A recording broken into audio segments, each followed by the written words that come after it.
कावेरी नदी, जिच्या प्रवाहाने इतिहास रचला.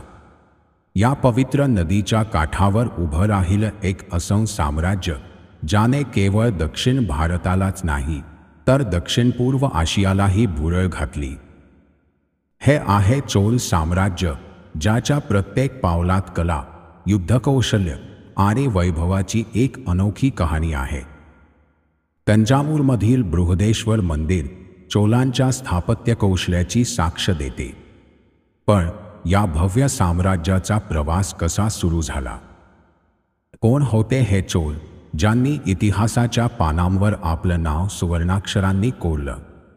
चला चोल साम्राज्याच्या अद्भुत प्रवासाला सुरुवात करूया, जिथं पराक्रम आणि कलाकौशल्याचा मिलाफ पाहायला मिळतो. चोल साम्राज्य हे प्राचीन भारतातील एक शक्तिशाली आणि समृद्ध साम्राज्य होते. ते मुख्यतः दक्षिण भारतात तमिळनाडू, आंध्र प्रदेश, कर्नाटक आणि श्रीलंकेचा काही भाग व्यापत होते. चोल साम्राज्याचा कालखंड पूर्व 300 पासून ते 1279 पर्यंत पसरलेला आहे. चोल साम्राज्याचा उदय संगम कालखंडात पूर्व 3रे शतक झाला. प्रारंभीचे चोल राजे आपला प्रांत कावेरी नदीच्या किनारी असलेल्या उर्वरित प्रदेशात केंद्रित ठेवत. त्यानंतर ते मोठे साम्राज्य स्थापण्यात यशस्वी झाले.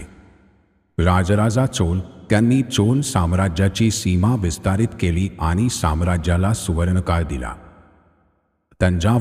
तंजावूर येथील भव्य बृहदेश्वर मंदिर त्यांनी बांधले.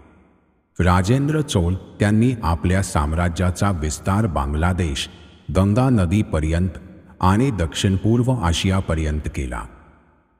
त्यांनी नौदल उभारले आणि श्रीलंका, मलेशिया, इंडोनेशियावर विजय मिळवला. सामरिक कौशल्य चोलांनी नौदलाचा उत्कृष्ट विकास केला आणि समुद्री व्यापारावर प्रभुत्व मिळवले. त्यांच्या नौदलामुळे दक्षिण-पूर्व आशियाशी त्यांचे नाते प्रबळ झाले. व्यवस्थापना चोल साम्राज्याचे प्रशासन उत्कृष्ट होते. त्यांनी स्थानिक स्वराज्य संकल्पना राबवली, जिथे गावपातळीवर पंचायती कार्यरत होत्या. कृषी आणि जलव्यवस्थापन कावेरी नदीच्या खोयात चोलांनी उत्तम सिंचन प्रणाली विकसित केली, ज्यामुळे शेती फुलली आणि अर्थव्यवस्था समृद्ध झाली. चोल साम्राज्य स्थापत्यकला आणि मूर्तिकलेसाठी प्रसिद्ध होते.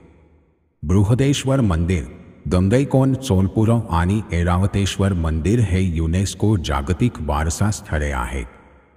चोल काळातील कांस्य मूर्ती, नटराज अप्रतिम असून त्या तमिळ कला आणि संस्कृतीची साक्ष देतात.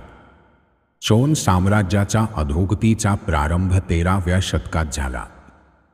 पांड्य आणि होयसळ यांच्या आक्रमणांमुळे साम्राज्य कमकुवत झाले. शेवटी 1279 मध्ये पांड्य साम्राज्याने चोलांना पराभूत केले. चोल साम्राज्याने तमिळ संस्कृती, भाषा आणि स्थापत्यकलेला नवा आयाम दिला. त्यांनी दक्षिण भारताच्या सांस्कृतिक आणि आर्थिक जीवनावर दीर्घकालीन प्रभाव टाकला. जर तुम्हाला आजचा व्हिडिओ आवडला असेल तर कृपया तो लाईक करा आणि तुमच्या मित्रांसोबत शेअर करा. आणि जर तुम्ही आमचे चॅनल जबरदस्त मराठीला सबस्क्राईब केले नसेल तर त्वरित करा आणि बेल आयकॉन चालू करा. पुन्हा भेटू पुढच्या व्हिडिओमध्ये एका नवीन विषयासह. तोपर्यंत आम्हाला परवानगी द्या. नमस्ते.